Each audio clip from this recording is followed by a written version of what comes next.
नमस्कार दोस्तों, आप पढ़ रहे हैं कक्षा 11वीं एनसीईआरटी इंग्लिश, जिसमें आज हम पढ़ेंगे स्नैपशॉट्स बुक का lesson 8 the tale of melon city.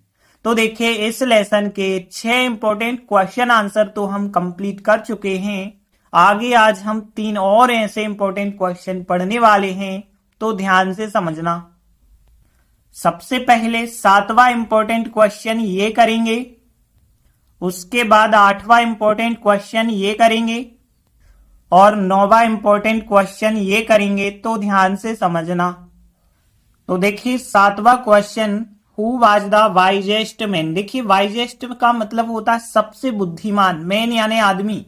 तो सबसे बुद्धिमान आदमी कौन था? व्हाट डिड ही से यानी कहना। तो उसने क्या कहा? तो क्वेश्चन क्या पूछा गया है कि सबसे बुद्धिमान आदमी कौन था, उसने क्या कहा था। अथवा में भी ये क्वेश्चन पूछा जा सकता है और वो भी इस प्रकार से अथवा में पूछा जा सकता है कि what did the wisest man council. देखिए, काउंसिल का मतलब होता है सलाह देना। तो सबसे बुद्धिमान आदमी जो था उसने क्या सलाह दी थी? तो सबसे बुद्धिमान आदमी ने क्या सलाह दी? तो ये क्वेश्चन पूछा जाए या ये क्वेश्चन, दोनों का आंसर एक ही होगा। तो देखिए, चैप्टर में हमने आपको बताया था कि जब राजा भ्रमित हो जाता, उसे समझ नहीं आता कि अब क्या किया जाए, तो वह जो है शहर के सबसे बुद्धिमान आदमी को बुलाता है। और शहर का सबसे बुद्धिमान आदमी एक बूढ़ा आदमी था जो चल नहीं सकता था, देख नहीं सकता था। लेकिन जब उसे खींच करके दरबार में लाया गया तो उसने कहा कि दोषी को सजा मिलनी ही चाहिए। एक कांपती हुई आवाज में कहा, क्योंकि वो बूढ़ा आदमी है, तो उसने एक कांपती हुई आवाज में कहा कि दोषी को सजा मिलनी चाहिए। उसने कहा कि दोषी जो है वह मेहराब ही है, मेहराब ही है जिसने आपका ताज नीचे पटका है, तो उस मेहराब को ही फांसी लटका देना चाहिए। ऐसा जो है सबसे बुद्धिमान आदमी ने कहा था। तो देखिए, आंसर बताया गया है कि सबसे बुद्धिमान आदमी एक बूढ़ा आदमी था जो देख नहीं सकता था और चल नहीं सकता था, लेकिन एक कांपती हुई आवाज में उसने कहा था कि दोषी को सजा होनी चाहिए। वास्तव में वह मेहराब ही था जिसने जो है क्राउन यानी ताज, मुकुट को नीचे गिरा दिया था, इसलिए उसे ही यानी उस मेहराब को ही फांसी देना चाहिए, ऐसा उसने कहा। तो देखिए, 3 लाइन का आंसर है। अब हम ट्रांसलेशन से करेंगे, तो देख लेते हैं कौन कौन से मीनिंग कठिन है।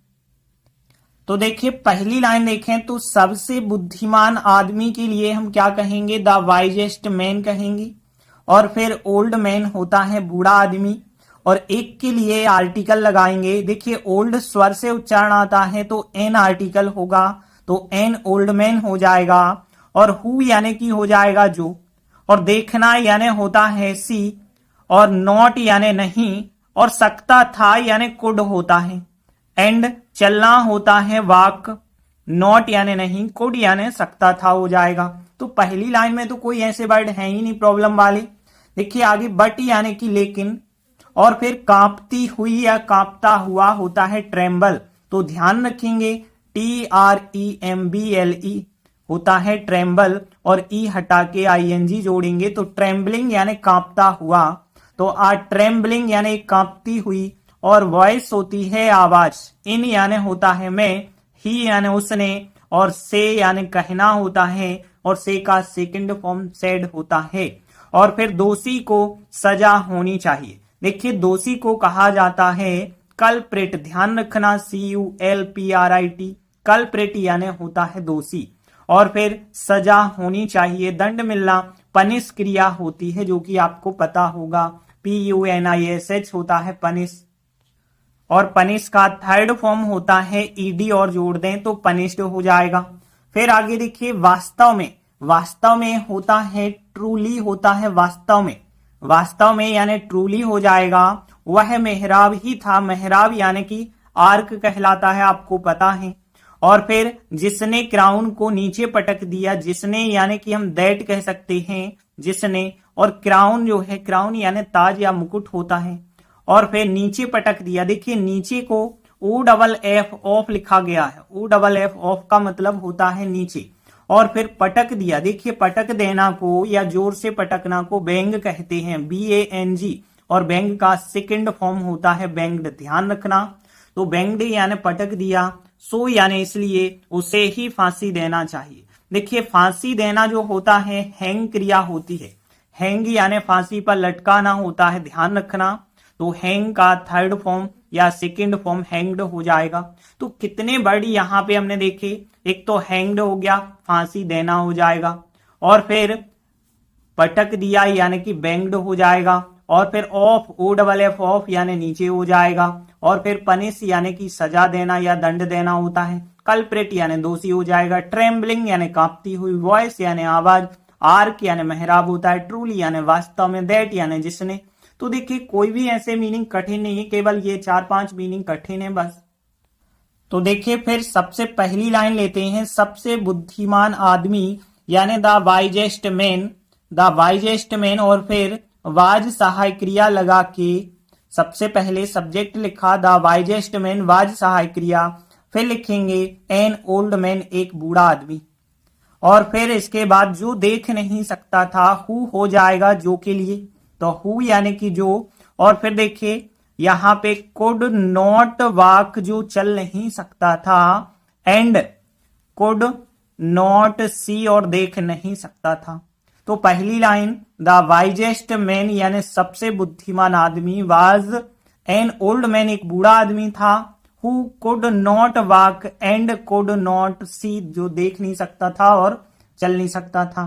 बट यानी कि होता है लेकिन, बट यानी हो जाएगा लेकिन, बट एक कांपती हुई आवाज में, देखिए एक कांपती हुई आवाज में तो मैं प्रीपोजिशन तो आगे लिखनी पड़ेगी, तो यहां पे इन और फिर एक कांपती हुई आवाज लिख देंगे, आ ट्रेम्बलिंग वॉइस, तो यहां but in a trembling voice लिखेंगे।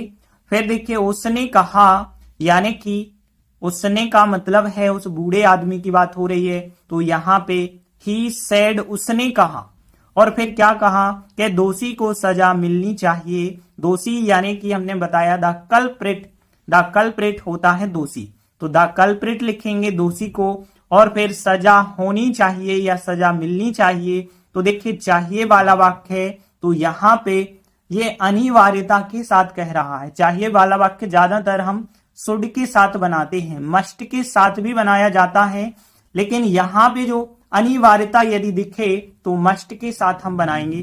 तो ये अनिवार्यता के साथ कह रहा है बूढ़ा आदमी कि नहीं, दोषी को सजा अवश्य ही मिलनी चाहिए, तो यहाँ पे चाहिए वाला वाक्य जो है मस्ट लगा के बनाना पड़ेगा। तो मस्ट यानी चाहिए, और फिर सजा होनी चाहिए। देखिए दोषी को सजा होनी चाहिए, इस वाक्य को देखें तो ये पैसिव वॉइस है, क्योंकि सजा कौन दे रहा है इसके बारे में कोई पता नहीं है, तो पैसिव वॉइस बनेगा, क्योंकि जब सब्जेक्ट पता नहीं होता है ना तो पैसिव वॉइस बनाते हैं। तो द कल्प्रिट और फिर मस्ट यानी चाहिए, और जब पैसिव वॉइस बनता है तो बी थर्ड फॉर्म आता है, तो यहाँ पे बी पनिश्ड हो जाएगा, सजा होना, यानी be punished, be third form.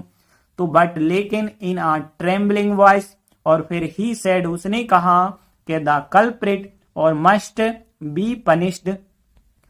आगे देखिए वास्तव में वह मेहराब ही था, यानी ट्रूली, वास्तव में, ट्रूली यानी वास्तव में, और फिर वह मेहराब को कह रहे हैं तो इट कहना पड़ेगा, क्योंकि वह कोई व्यक्ति नहीं है यहाँ पे, तो ट्रूली वास्तव में, इट यानी वह, और फिर वाज सहायक क्रिया लगा के द आर्क यानी मेहराब, तो truly it was the arc, और फिर दैट यानी जिसने क्राउन को नीचे पटक दिया। देखिए यहाँ पे ये है पास्ट सिंपल, तो यहाँ पे जिसने हो गया सब्जेक्ट, सेकंड फॉर्म पटक दिया यानी कि बैंग्ड हो जाएगा, और द क्राउन, क्राउन को ओ डबल एफ ऑफ यानी नीचे हो जाएगा, तो दैट जिसने बैंग्ड पटक दिया द क्राउन को, और ऑफ यानी नीचे, तो truly it was the arc that banged the crown of, इसलिए उसे ही फांसी देना चाहिए। सो यानी इसलिए, उसे यानी कि उस मेहराब की बात हो रही है, तो यहाँ पे सो इट हो जाएगा उसे के लिए। और फिर देखिए फांसी देना चाहिए, ये वो अनिवार्यता के साथ कह रहा है, तो यहां भी हम मस्ट लगाएंगे, तो यहां पे सबसे पहले तो सो इट लिखेंगे, और उसके बाद चाहिए यानी मस्ट लिख देंगे, और यहां भी देखिए फांसी देना हैंग क्रिया होती है, लेकिन पैसिव वॉइस बनाया जा रहा है सेंटेंस, तो बी हैंग्ड हो जाएगा, क्योंकि यहां भी तो नहीं बता रहे कि फांसी कौन दे रहा, बता रहे उसे यानी मेहराब को फांसी देना चाहिए। तो यहां पे so it must be hanged हो जाएगा। एक बार हम पूरा आंसर रिपीट कर लेते हैं। देखिए, the wisest man was an old man who could not walk and could not see, but in a trembling voice he said the culprit must be punished. Truly it was the ark that banged the crown of, so it must be hanged। तो देखिए, इस प्रकार से हमारा answer बन जाएगा, और ये आंसर बहुत सरल है, आराम से आप बना सकते हैं, क्योंकि बस एक दो बार ही आपको रिपीट करना पड़ेगा और ये आंसर आराम से बनने लगेगा। इसके बाद अगला 8वां क्वेश्चन देखिए, how was the new king, यानी नया राजा किस प्रकार से चूजन यानी कि चुना गया। तो देखिए क्वेश्चन क्या है, नया राजा कैसे चुना गया।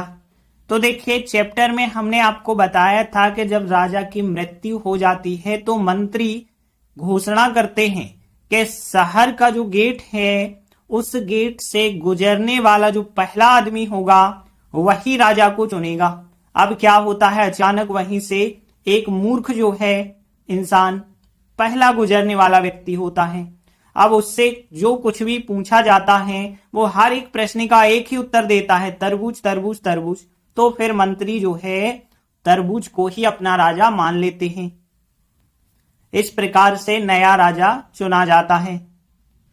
तो देखिए, आंसर बताया गया है कि राजा की मृत्यु के बाद यह घोषणा की गई, मंत्रियों के द्वारा यह घोषणा की गई है कि शहर के द्वार से गुजरने वाला अगला आदमी, मतलब तब से, जब से ये घोषणा कर रहे तब से जो भी नेक्स्ट होगा गुजरेगा वही राजा को चुनेगा। अब एक मूर्ख जो है शहर के द्वार से गुजरने वाला हुआ और सभी प्रश्नों के लिए उसका उत्तर तरबूज ही था, उससे जो भी प्रश्न किए गए उसने तरबूज तरबूज कहा, इसलिए मंत्रियों ने राजा के रूप में एक तरबूज को ही मुकुट पहना दिया। तो देखिए, ये 4 लाइनों का आंसर है। देख लेते हैं कौन कौन से मीनिंग कठिन हैं। देखिए, पहली लाइन देखें तो राजा की मृत्यु के बाद, यानी राजा को हम द किंग कहेंगे, ऑफ यानी कि, और डेथ यानी मृत्यु होती है, और आफ्टर यानी के बाद। तो आफ्टर डेथ हो गया, ऑफ हो गया, द किंग हो गया, यह यानी इट हो जाएगा। घोषणा करना अनाउंस होता है, अनाउंस का सेकंड फॉर्म और थर्ड फॉर्म अनाउंस्ड, ईडी जोड़ देंगे। तो ये तो सभी वर्ड आपको पता है। दैट यानी की हो जाएगा। अब देखिए, शहर के द्वार को सिटी गेट लिखा गया है, ध्यान रखना। तो सिटी गेट यानी शहर का द्वार, और फिर उससे गुजरने वाला, देखिए उससे गुजरने वाला, किसी भी स्थान से गुजरने वाला के लिए यहां पे जो लिखा गया है वो लिखा गया है टू लगा के पास। पास मतलब होता है गुजरना, लेकिन टू पास यानी गुजरने के लिए या गुजरना हो जाएगा यहां पे, लेकिन टू पास का मतलब है से गुजरने वाला।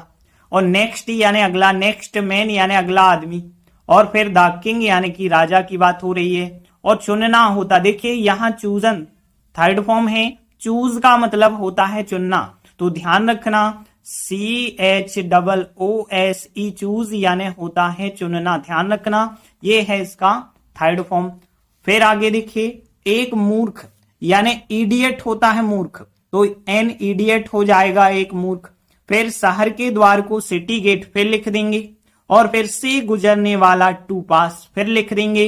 हुआ या होना कोई भी घटना, हैपन होता है कोई भी घटना का होना, तो ध्यान रखेंगे HAPPEN हैपन यानी किसी भी घटना का होना, और इसका सेकेंड और थर्ड फॉर्म हैपन्ड होता है, तो हैपन्ड यानी हुआ।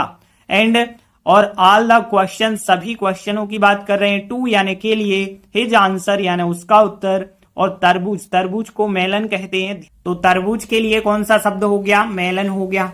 फिर आगे देखिए, इसीलिए यानी सो हो जाएगा, इसलिए द मिनिस्टर्स यानी मंत्रियों ने, राजा यानी किंग एज के रूप में, आ मेलन एक तरबूज को ही, और फिर मुकुट पहना दिया। देखिए, मुकुट को क्राउन कहा जाता है, ध्यान रखना, क्राउन यानी होता है मुकुट, लेकिन क्राउन एक क्रिया भी है, क्राउन का मतलब है मुकुट पहनाना, और इसका सेकंड फॉर्म यदि हम देखें या थर्ड फॉर्म तो क्राउंड कर देंगे। क्राउंड यानी कि मुकुट पहना दिया। तो देखिए कोई भी ज्यादा कठिन वर्ड नहीं है। एक तो टू पास का मतलब से गुजरने वाला, और फिर चूज यानी कि चुनना हो जाएगा, हैपेंड यानी हुआ हो जाएगा, मेलन तरबूज को लिखा गया है, और क्राउंड यानी कि मुकुट पहना देना।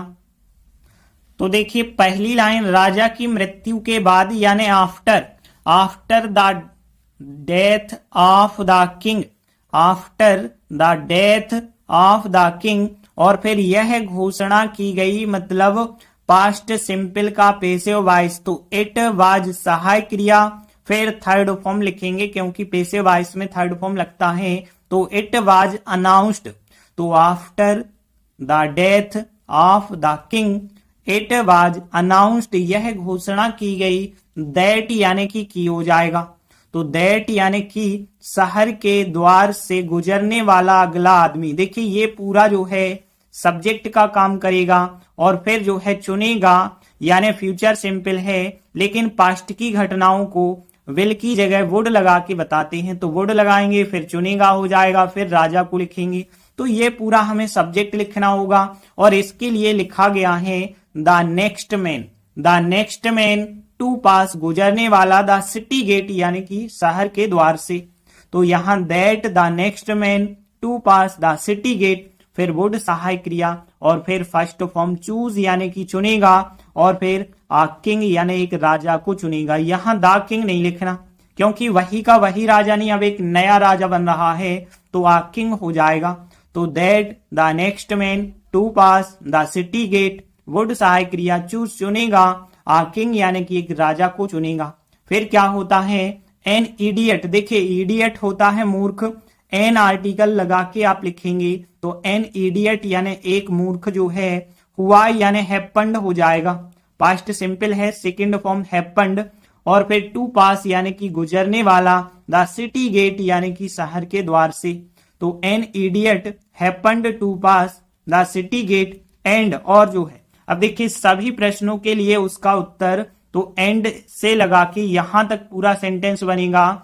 सभी प्रश्नों को हम ऑल द क्वेश्चंस कहेंगे, और टू यानी के लिए, और उसका उत्तर यानी हिज आंसर।